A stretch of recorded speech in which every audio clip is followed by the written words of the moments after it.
actually the perfect segue for my speech a little bit about the risks with startups. I mean, it's interesting to see when you look at startups, even with venture capital-backed funding, that there's still a very high failing rate. And while I don't have enough time to explain why they fail, I'd like to discuss with you a little bit of what the risks are when you look at potential investments.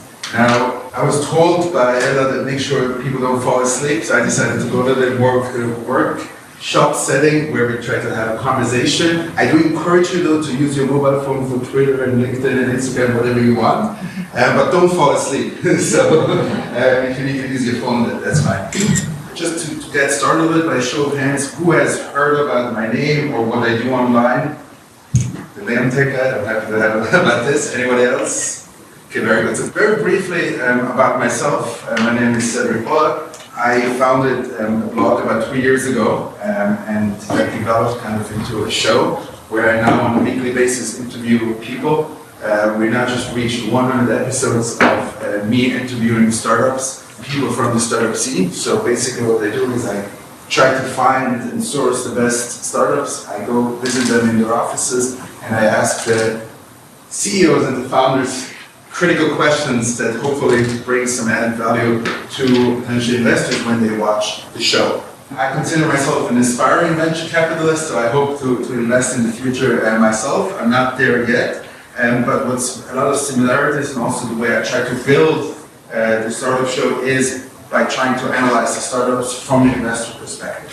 And based on many off-record interviews I've done with investors to try to understand really what are they looking for in those videos, or what are they looking for when they're trying to get the best deals and when they're looking at startups. And a lot of times, the risk is a very, very important factor. As you saw in my title, data will be one of the key risks that is probably, hopefully, one of the ones that you haven't really considered yet. To start off, I would like to really discuss different risks that we see at startups. So maybe anybody can throw out, you can raise your hand if you have an idea. What could be a key risk when you invest in a startup as a venture capitalist, angel investor?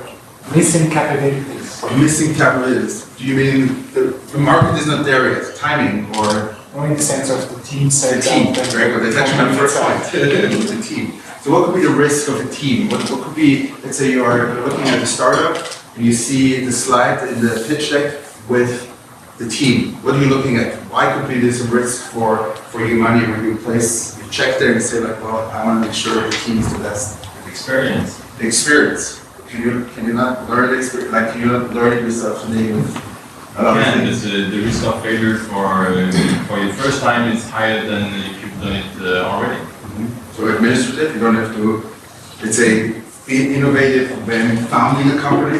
We know the process, so this is definitely something good. What else could be in this room? You have only buddies in the team. Only buddies in the team, so blended by friends instead of skills. Yes.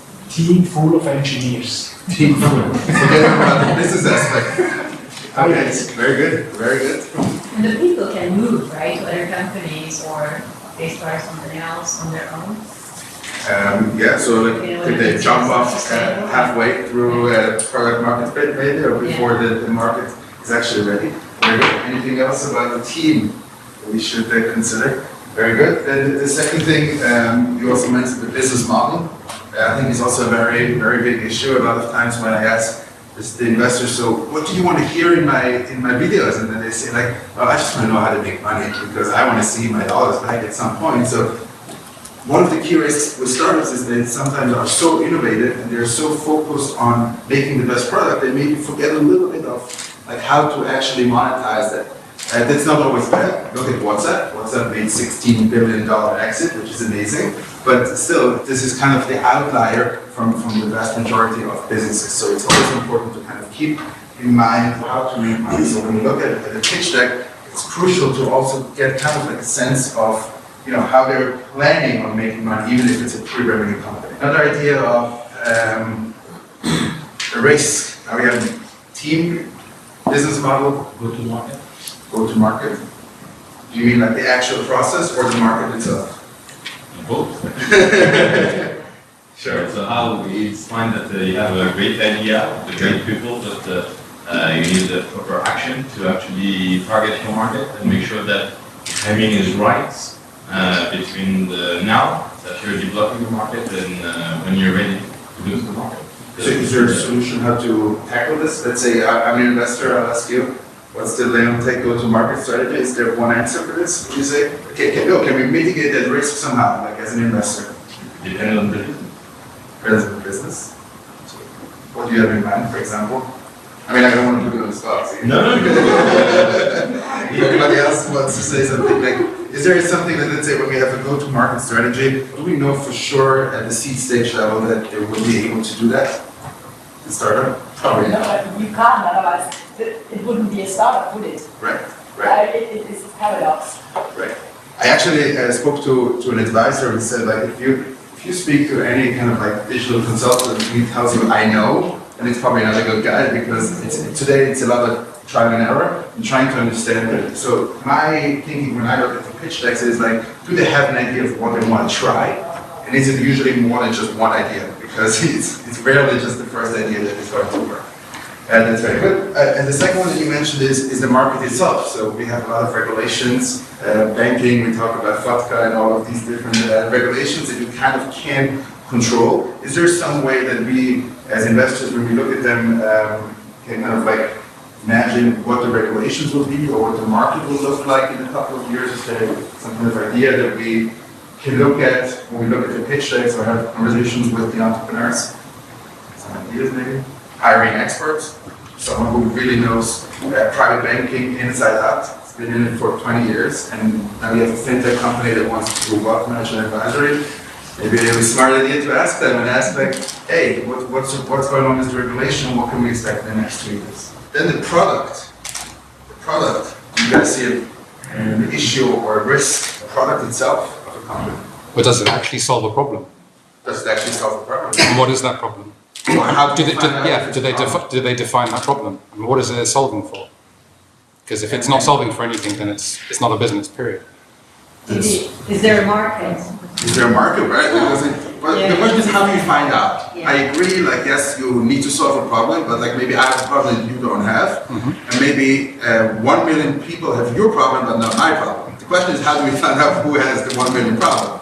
So is there any ideas that how can we assess the risk of very subjectively, obviously, when we're sitting with these entrepreneurs to understand if there's a kind of like a product market fit with the product? Any ideas? Usually, what we do today, we don't finish the product, but what we do is we set up communities and we bring it out in iterative steps.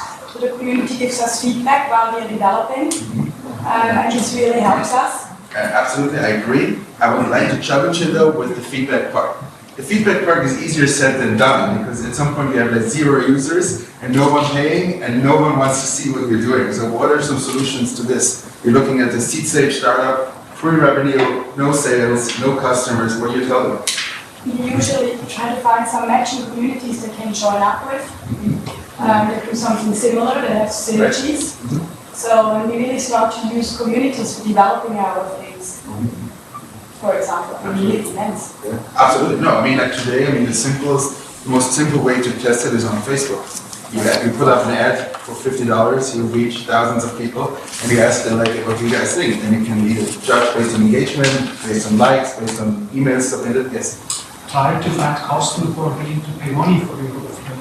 I absolutely agree, but the question is, how do you find that? Like as an investor, when you're sitting in front of the entrepreneur, or in my case, when I sit next to them in front of the camera, the question is like, how do you find the first person to ask for feedback? It could be your parents, it could be your siblings, but it's a very, very crucial step that many people forget to talk about because it's not so easy to get these first customer insights, I believe.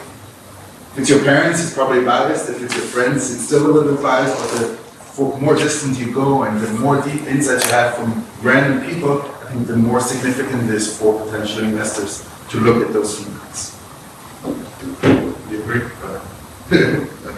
One other thing is Kickstarter, to see if you can do a crowdfunding campaign and see how it works. If the product, that even if it's, let's say, just past MVP, where you have a minimum viable product, and if it sells, if people are willing to pay money for this, early stage. Also very low setup fees and definitely possible. The last point, the data, because I want to talk about the data because I think that's a very crucial point. People today pay with data, and if something is free, you're the product, never forget about this. We saw it also with Google and Apple when they use your voice. Anything that you feel is important for investors when they look at the startup and think about the data that we should keep in mind. Infrastructure, cybersecurity. My sensitive data, I wanted to be safe. Yes, yes. What you're collecting, are you allowed to collect it? Where are you storing it? Can it be breached? Anything else about data? How you store it, architecture. Architecture, how we store it? Okay, very good. I mean, for me it's important, yeah, we discussed a business model, we discussed the team, the market, product, market fit, the go-to-market strategy, and important is also always keep in mind that the data has to be protected somehow to make sure that there's no breaches that we have seen now a couple of times in the media. So thank you very much from my side. Thank you very much for inviting me over to give a little bit of insights into startups, and happy to be here also